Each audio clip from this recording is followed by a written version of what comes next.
Recently, I've noticed a quietly rising global epidemic of the fear of embarrassment. Being cool and unbothered is now a form of validity, but we like to call it being nonchalant. I like to be chalant. From kindergarten to 6th grade, I wore the brightest and boldest colors, 2 crazy mismatched socks, unnecessarily short shorts, and about 20 bracelets on each arm every single day. I definitely cut off the blood flow to my hand, but it was worth looking really cool. Roughly 10 years ago, we all wore the most embarrassing outfits possible, but couldn't care less. We had the worst haircuts imaginable, laughed as loud as we could, played as hard as our breath let us, and at pool parties, we let our stomachs show without the slightest worry of how we looked.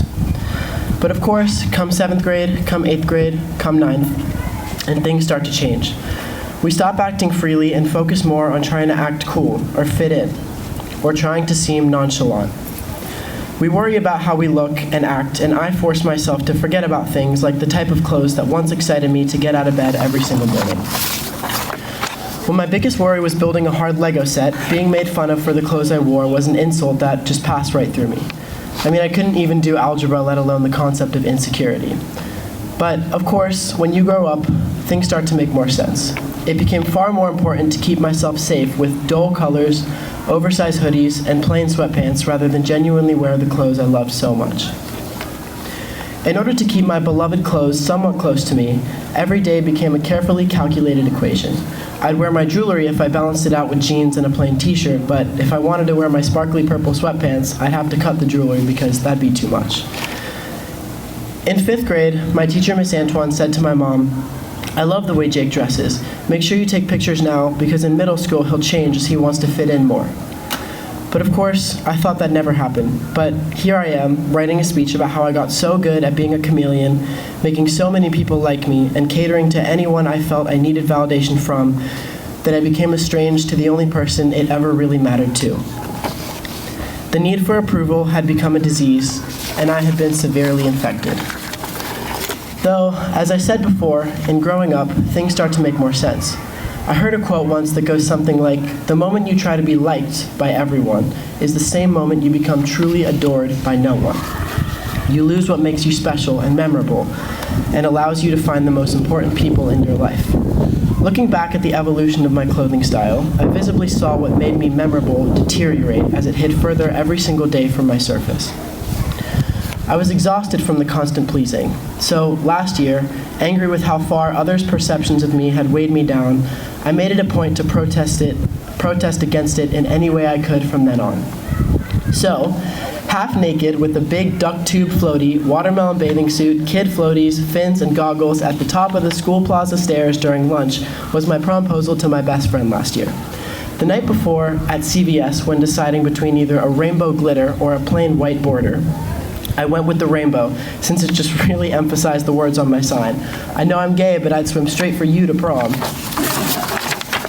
That was the first time since before I discovered insecurity that I opted for multiple over-the-top aspects of my outfit rather than calculated balance to shield myself from what I've come to realize was really nothing.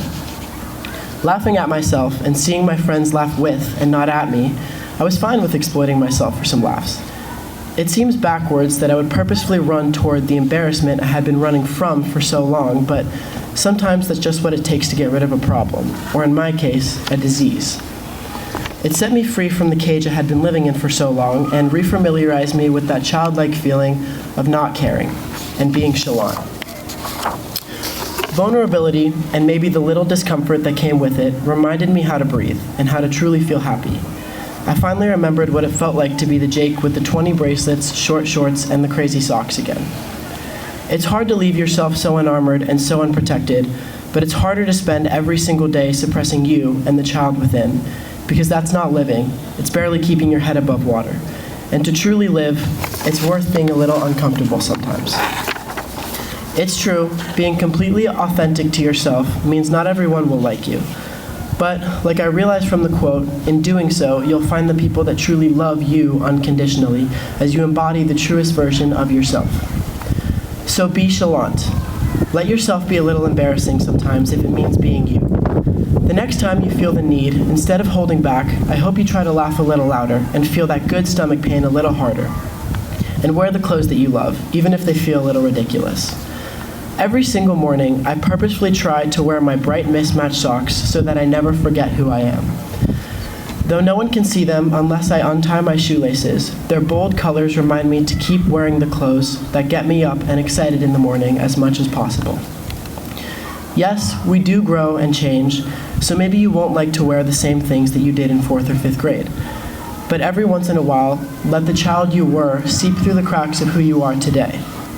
From your clothes to your mannerisms to the way you laugh. Learn to love again the stranger you once called yourself, and truly love that chalant little kid that you almost forgot, but finally remembered. This, I believe.